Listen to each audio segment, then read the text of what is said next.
오늘 우리에게 주시는 하나님의 말씀은 룻기 4장 7절에서 12절, 구약 405쪽입니다.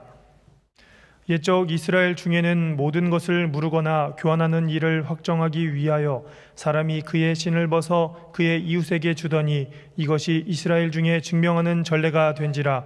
이에 그 기업 물을 자가 보아스에게 이르되 내가 너를 위하여 사라 하고 그의 신을 벗는지라. 보아스가 장로들과 모든 백성에게 이르되 내가 엘리멜렉과 기럨과 말론에게 있던 모든 것을 나오미의 손에서 산 일에 너희가 오늘 증인이 되었고 또 말론의 아내 모압 여인 룻을 사서 나의 아내로 맞이하고 그 죽은 자의 기업을 그의 이름으로 세워 그의 이름이 그의 형제 중과 그곳 성문에서 끊어지지 아니하게 하매 너희가 오늘 증인이 되었느니라 하니 성문에 있는 모든 백성과 장로들이 이르되 우리가 증인이 되나니 여호와께서 내 집에 들어가는 여인으로 이스라엘의 집을 세운 라일과 레아 두 사람과 같게 하시고 내가 에브라스에서 유력하고 베들레헴에서 유명하게 하시기를 원하며 여호와께서 이 젊은 여자로 말미암아 내게 상속자를 주사 내 집이 다말이 유다에게 낳아준 베레스의 집과 같게 하시기를 원하노라 하니라.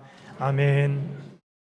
나는 정직한 자의 형통을 믿는다라는 제목의 책이 있습니다.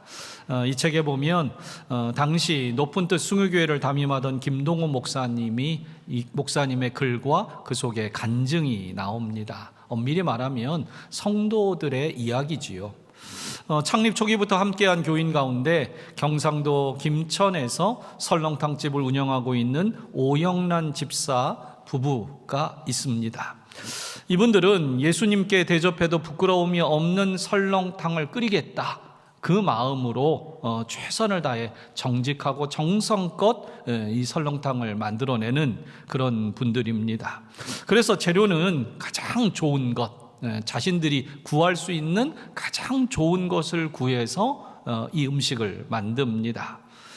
좋은 뼈는 10시간쯤 끓였을 때 그분들의 기준이죠. 뽀얀 국물이 나온답니다. 그 색깔의 정도를 그분들이 구분을 하겠지요. 그런데 어느 날은 어느 한 날 뼈를 납품하는 그 곳에서부터 받은 그 뼈가 그 주인의 실수로 좀 좋지 못한 뼈가 배달이 되었답니다. 10시간쯤을 끓였을 때 뽀얀 국물이 나오지 않고 누런 국물이 나온 겁니다. 가게 주인이 사과를 하였지만 이미 시간이 늦어서 다른 뼈로 바꿔준다고 해도 다시 끓일 시간이 없었습니다. 가게 주인이 이 오 집사님 부부에게 미안해하면서 이러한 방법을 하나를 조언을 합니다. 오늘 하루만 사장님 커피 프림을 좀 타시면 좋겠습니다. 그 말을 들은 그 집사님 부부는 어떻게 했을까? 그렇게 하지 않기로 결정을 합니다. 그리고 그날 가게 문을 닫았습니다. 그리고 가게 문에 이런 글을 써붙였습니다. 오늘은 설렁탕 재료가 좋지 않아 장사를 못합니다. 죄송합니다. 다음에 방문해 주십시오. 그렇게 글을 써서 붙였습니다. 그날 이후 이 설렁탕 집은 망했을까요? 흥했을까요?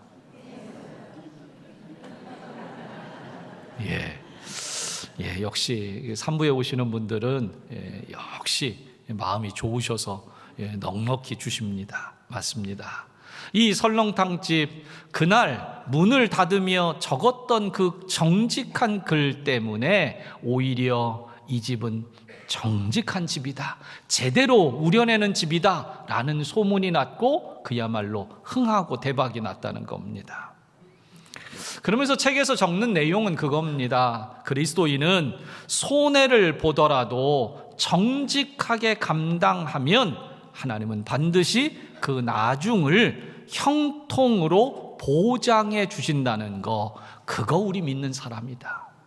여러분, 오늘 우리 그리스도인들은 지금 당장은 손해 같아도, 지금 당장은 내게 부담이 되는 것 같아도 감당하고 지켜내면 하나님께서 반드시 복이 되게 하시고 형통과 은혜로 갚아주실 걸 믿는 사람들입니다.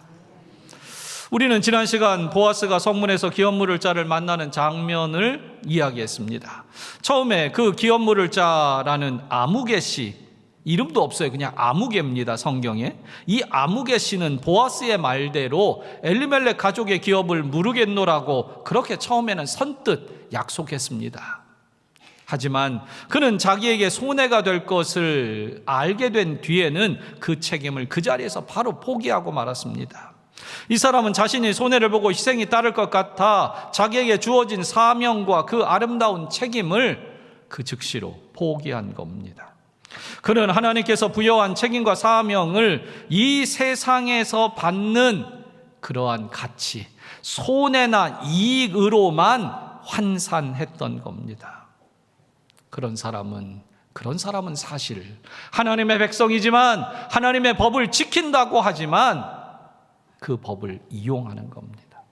오히려 하나님 나라나 그리고 하나님의 백성에 대한 사랑과 애정도 없는 겁니다. 하지만 아무개 씨가 자기 사명을 포기했다고 해서 하나님의 일이 중단되는 경우는 없습니다. 만약 우리가 하나님의 부르심을 거절한다면 하나님의 일은 끝날까요? 그렇지 않습니다. 하나님은 또 다른 사람을 세우셔서 그 구원의 일, 그 은혜의 역사를 반드시 이루어 가시기 때문입니다. 오늘 본문은 그 아무개 씨가 먼저 된 기업물을자의 책임을 완전히 포기하는 그러한 증명의 절차, 법적 절차를 적고 있습니다. 더불어서 신실한 증인들의 입을 통해 아름다운 책임을 감당하는 보아스에게 그에 합당한 아름다운 축복의 말도 기록하고 있습니다. 사실 오늘 본문은요, 오늘 설교 제목은 제가 설교 제목을 정할 게 없어가지고 지난주에는 아름다운 책임이었는데 오늘은 아름다운 축복, 할 게 없어갖고 한 게 아니고요. 이 둘이 짝이기 때문에 그래요. 짝. 짝 아시죠? 같이 있어야 돼요. 하나여야 돼요. 바로 아름다운 책임을 감당할 때 아름다운 축복이 주어진다는 사실입니다. 저는 오늘 말씀을 통해 하나님이 주시는 사명, 그 아름다운 책임을 감당함으로써 이 땅에서 어떻게 하나님이 주시는 복들을 누릴 수 있는가, 그리고 어떤 축복을 받는가, 우리가 오늘 말씀 속에 함께 생각하며 은혜를 나누고자 합니다. 첫 번째로 성도는요, 그리스도인은요, 사명의 신을 벗지 말아야 합니다. 하나님이 주신 사명의 신을 벗지 말아야 합니다. 오늘 7절은 이렇게 시작됩니다. 옛적 이스라엘 중에는 모든 것을 무르거나 교환하는 일을 확정하기 위하여 사람이 그의 신을 벗어 그의 이웃에게 주더니 이것이 이스라엘 중에 증명하는 전례가 된지라. 먼저 본문은 이스라엘의 오래된 관습 하나를 소개하고 적고 있습니다. 설명하면서 들어갑니다. 그것은 어떤 물건을 사고 팔 때 그것을 확정하기 위해 신을 벗어서 그 이웃에게 주는 증거의 전례가 있었다는 얘기입니다. 그래서 그 전례대로 본문의 아무개 씨는 자기 신을 벗어서 보아스에게 주었다는 겁니다. 그런데 여러분, 오늘 본문은 단순하게 물건을 사고 파는 그런 경우가 아닙니다. 형제의 기업을 무르는 경우입니다. 정확하게는 이것은 하나님의 법을 따라 한 가문을, 한 집안을 지켜내고 그 생명을 유지시켜주는 너무도 중요한 가치입니다. 신명기 25장에는 이 기업물을 권리를 포기한 경우에 대해서 다음과 같이 하라는 규정을 적고 있습니다. 신명기 25장 9절과 10절에 제가 읽겠습니다. 그의 형제의 아내가 장로들 앞에서 그에게 나아가서 그의 발에서 신을 벗기고 그 얼굴에 침을 뱉으며 이르기를 그의 형제의 집 세우기를 즐겨 아니하는 자에게는 이같이 할 것이라 하고 이스라엘 중에서 그의 이름을 신 벗기운 자의 집이라 칭할 것이니라. 즉 신명기에서 이 기업물을 경우에 대해서는 이것은 한 집안을 세우는 문제다. 더 정확하게는 하나님께서 주신 생명이 이어지는 거, 이거를 끊게 하지 말라는 하나님의 생명의 보존, 한 가문과 가정을 살리겠다는 생명의 법칙이 거기에 들어가 있는 겁니다. 단순하게 거래의 차원이 아니란 겁니다. 그런데 그는 신을 벗어서 주는 것으로 이 모든 것, 그거를 끝내고 있다는 겁니다.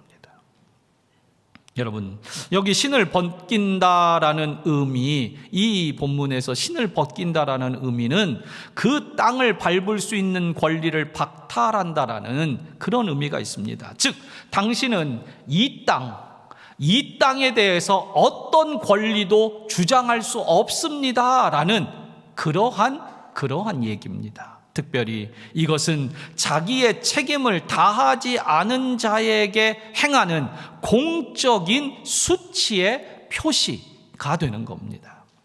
그런데 오늘 8절을 보니까요, 이 암흑의 신은요, 자진해서 그 신을 벗어주고 있다는 겁니다. 이것은 그가 얼마나 수치심도 부끄러움도 모르는 사람인가를 잘 보여주는 겁니다.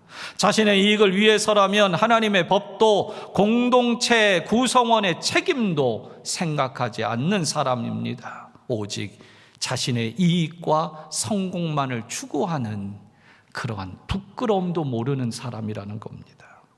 여러분, 하나님께서는 이 세상이 사랑과 긍휼 그리고 자비와 인애로 그렇게 움직여가기를 기대하십니다. 세상이 그냥 법대로 그것이 아니라, 그야말로 정확히 얘기하면 법대로는 맞지만 사랑의 법으로 이 세상이 움직여지길 바랍니다. 여러분, 그런 점에서 볼 때 룻기에는, 그러한 차원을 생각하고 볼 때 룻기에는 천사나 하나님의 직접적인 개입이나 어떤 초자연적인 기적이라는 게 없습니다. 거기에는 사람들의 만남이 있고요, 그 만남 속에서 하나님의 그 사랑과 은혜를 가지고 베푸는 따뜻한 마음들이 거기에 들어가 있습니다. 바로 그 모든 것들을 움직이는, 하나님의 뜻을 이루기 위하여 움직여지는 중요한 동기가 바로 구약 성경의 중요한 개념인 헤세드, 자비, 인애로 번역이 되고 신약적인 표현으로 빌리면 사랑입니다. 사랑. 누군가를 향한 사랑, 당신을 향한 사랑, 너를 위한 배려, 그 마음이 이 룻기에는 가득한 겁니다. 여러분, 우리가 구원을 받아 하나님의 백성이 되었다라는 것은 우리가 살고 있는 이 땅, 우리가 만나고 있는 이웃들, 우리가 속한 교회, 우리가 함께하고 있는 가정에 대한 책임이 있다라고 그걸 아시면 됩니다.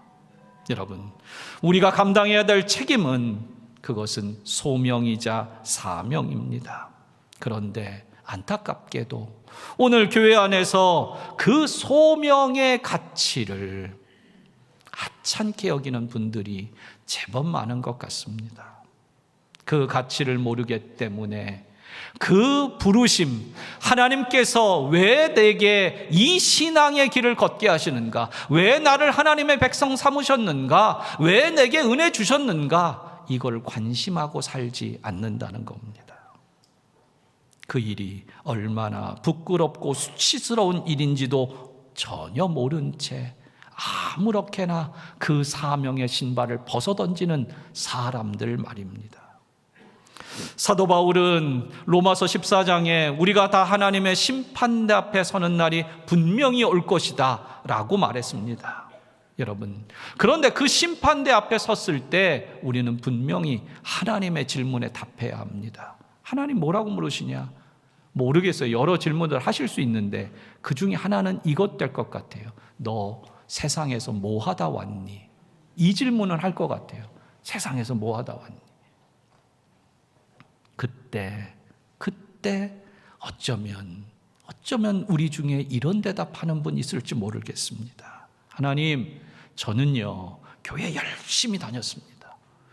얼마나 열심히 다녔는지 모릅니다. 주일날 빠진 적이 없습니다. 무슨 수를 써서든 주일날 교회 갔습니다. 그런데 저는 사명이 있다는 건 몰랐습니다.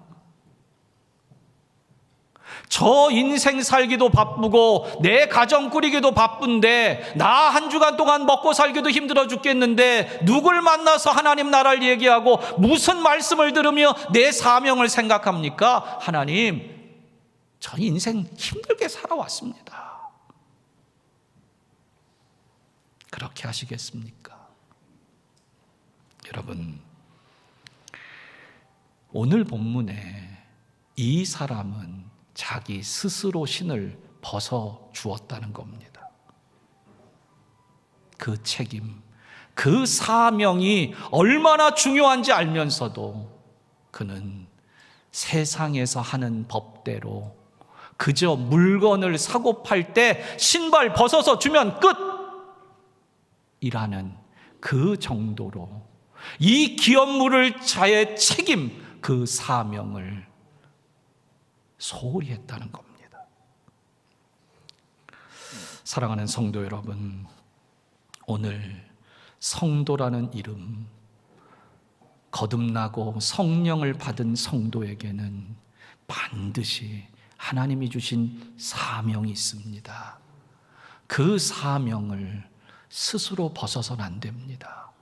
가정이 사명이고요, 교회가 사명이고, 이 시대에 나를 통해 하시기 원하는 그 감동이 사명입니다. 성도 여러분, 아무리 힘들고 버거워도 내게 그 첫 기회를 하나님이 주셨습니다.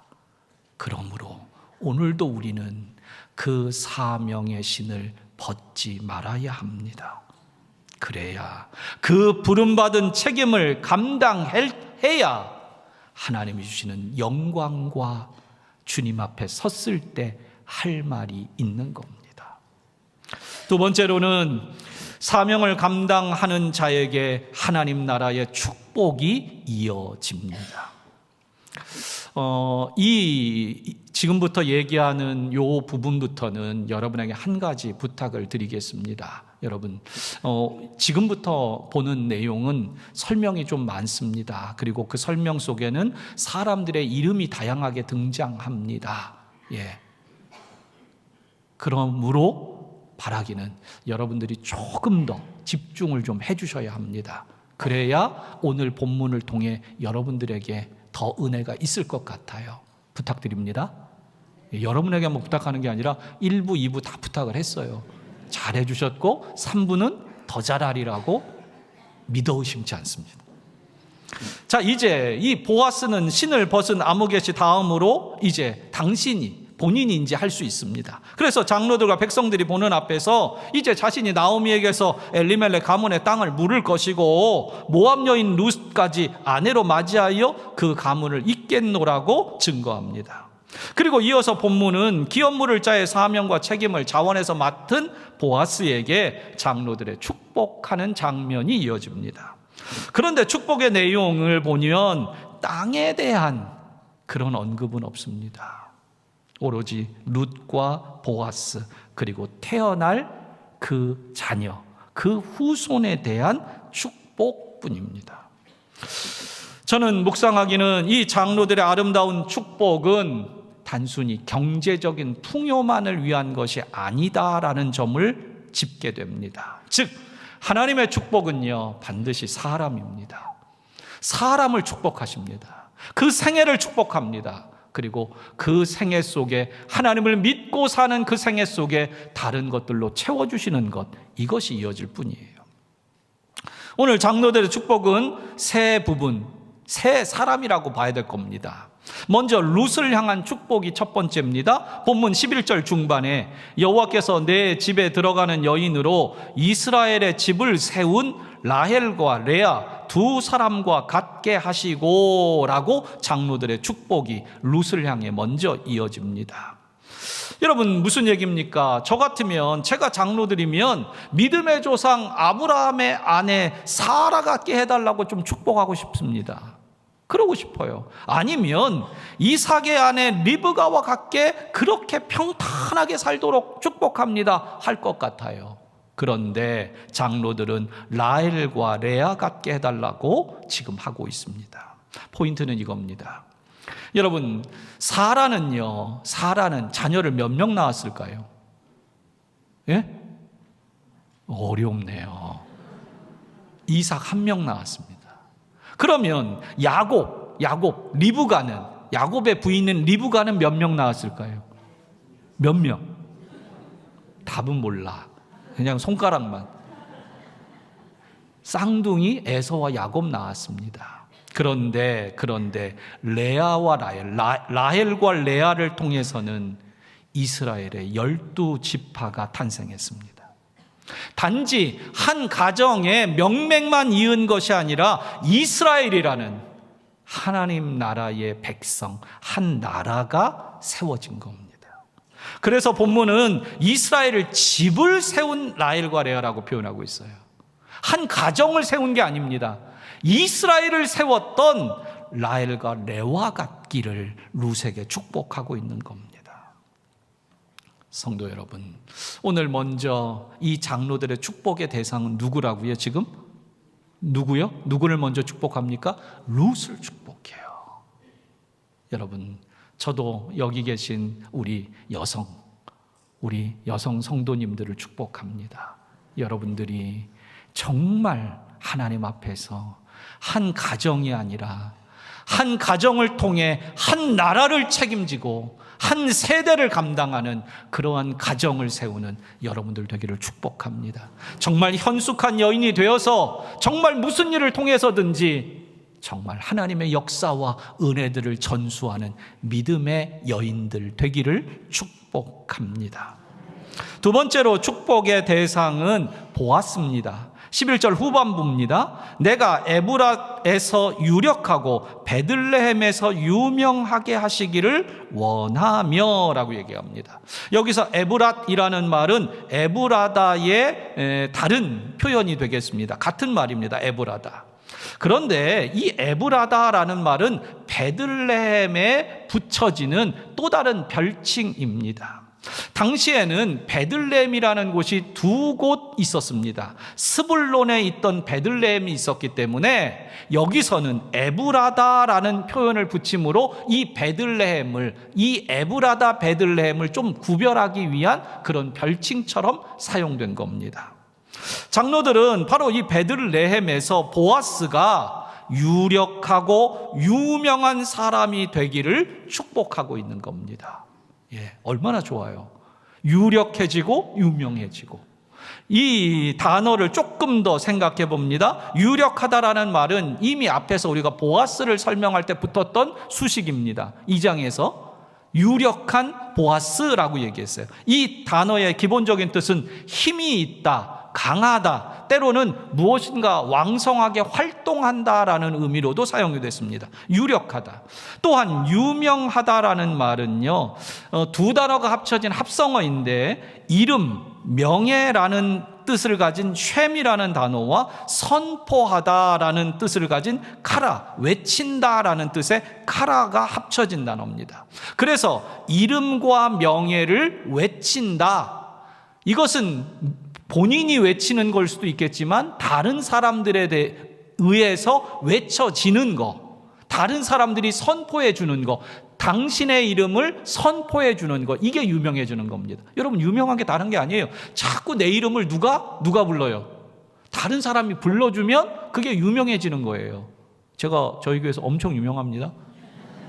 꼬맹이들도 신성호 목사님, 얼마나 유명해졌는지 몰라. 여기 오기 전까지는 안 유명했어요.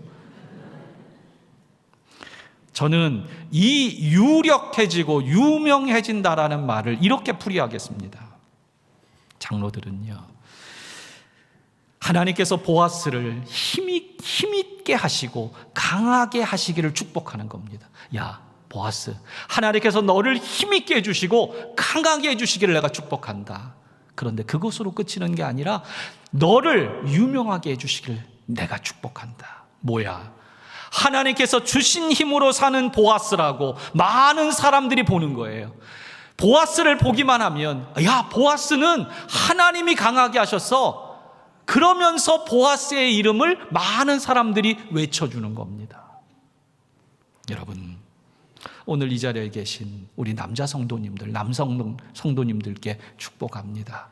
여러분, 최소한 저희 동네에서, 최소한 인천에서, 여러분들이 이렇게 하나님이 주시는 힘, 하나님이 강하게 하심으로 유력해지고, 또한 여러분들을 통해 모든 사람들이 저분은 하나님이 함께 계셔, 하나님이 힘 주셨어, 하나님이 도우셨어 라고 유명해지기를 축복합니다.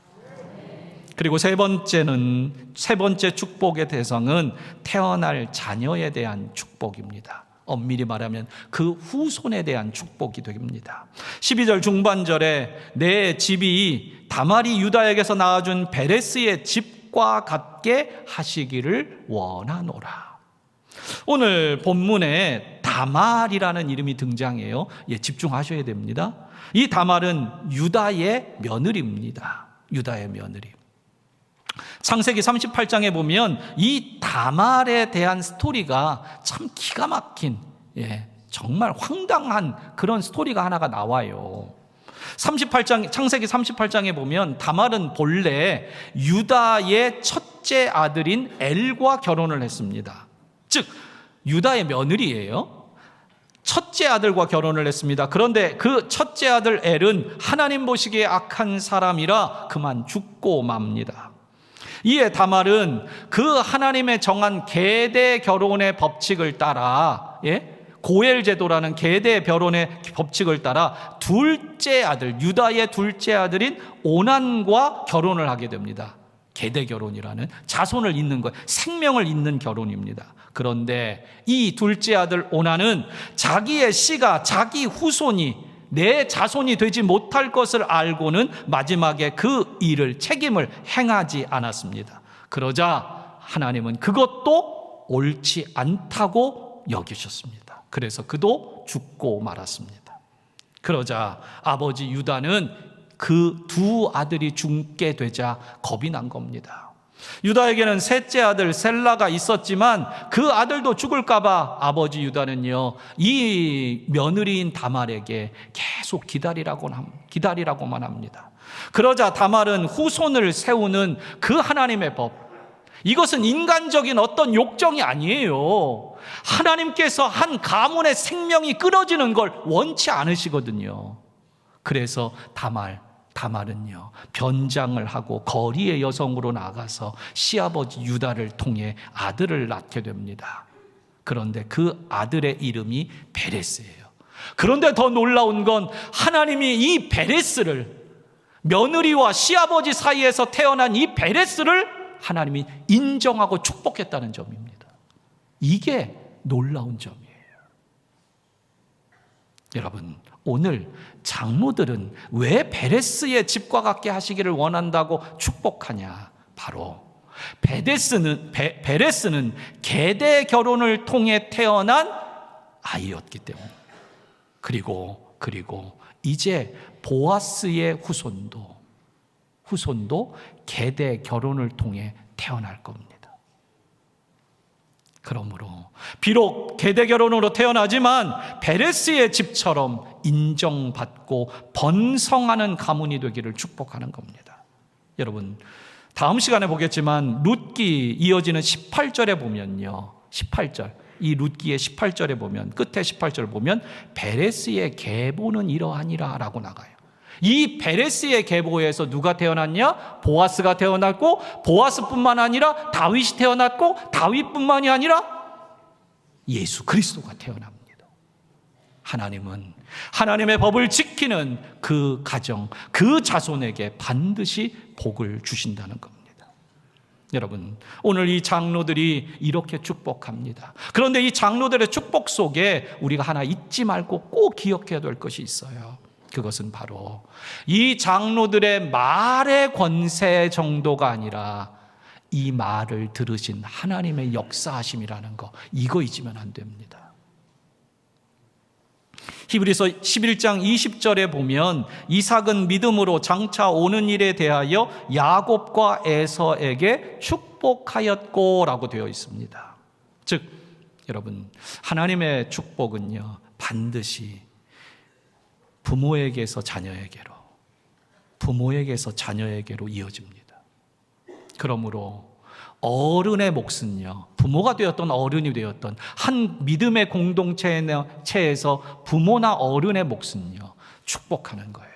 여러분, 여기서 한 가지 생각합니다. 여러분, 우리가 어른 되고 부모 된 우리가 축복하는 축복이 클까요? 하나님께서 주시려고 하는 축복이 클까요? 당연한 거 아닙니까? 그렇다면 우리는 자녀들에게 날마다 축복을 해도 모자라. 하나님은 그것보다 덜 줄까요? 더 줄까요? 더 주시기 원하는 분이에요. 저는 그런 점에서 이 이삭의 믿음의 축복, 이것이 오늘 우리가 해야 될 몫입니다. 그러나 우리가 하는 축복보다 하나님이 주시는 축복은 더하다는 거, 이거 잊지 마십시오.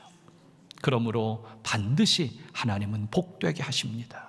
장로들은 그냥 아무 말이나 던진 것이 아니라 복 주시는 하나님을 믿기에 하나님의 말씀에 근거해 믿음의 축복을 했던 겁니다. 그 믿음의 축복은 훗날 어떻게 됩니까? 장로들이 생각했던 것보다 더 놀라운 축복의 역사로 이어졌습니다. 이 가문이 그저 자손 하나 얻고 이어진 정도가 아니라 다윗이라는 왕이 세워졌고, 그 이후에 예수 그리스도, 만왕의 왕이신 예수 그리스도가 이 계보를 통해 베레스의 계보와 보아스의 계보, 이 계대 결혼이라는 하나님의 법을 통해서 나타났다는 점입니다. 그러므로 여러분, 우리 자녀들을 마음껏 축복하십시오. 여러분이 축복한 것보다 더 넘치게 하나님이 복 주실 겁니다. 말씀을 맺습니다. 중국의 내지 선교사로 불리웠던 허드슨 테일러 가문의 이야기를 기록한 구대에 이르는 하나님의 은혜라는 작은 소책자가 있습니다. 그 책의 마지막에는 이렇게 적고 있어요. 18세기에 하나님을 섬기기로 했던 단 한 번의 결정이 9대에 걸쳐 우리 가족에게 영향을 주었습니다. 그렇게 우리 가문은 하나님의 축복을 받았습니다. 그러므로 주님의 일에 동역하는 것이 얼마나 중요한지 여러분은 잊지 마십시오. 하나님은 신실하십니다. 사랑하는 성도 여러분, 오늘 하나님께서는 이 말씀을 통해 우리에게 다시금 도전과 경고를 주십니다. 사명의 신을 벗어버리고 자신만을 위해 사는 사람은 하나님께서 그 이름조차 성경은 기억하지 않습니다. 하지만 힘들고 어려워도 주님의 법을 따라 사명을 붙들고 아름다운 책임을 감당하는 성도에게는 아름다운 축복, 말로 형언할 수 없는, 상상할 수 없는 놀라운 축복을 대를 이어 그 가정에 베풀어 주십니다. 여러분, 이 한 주간 여러분이 그 축복의 주인공 되시길 바랍니다. 앞으로 여러분의 가정이 그렇게 하나님의 축복을 누리고 전하는 유력한 유명한 가정 되시기를 축복합니다. 기도하겠습니다.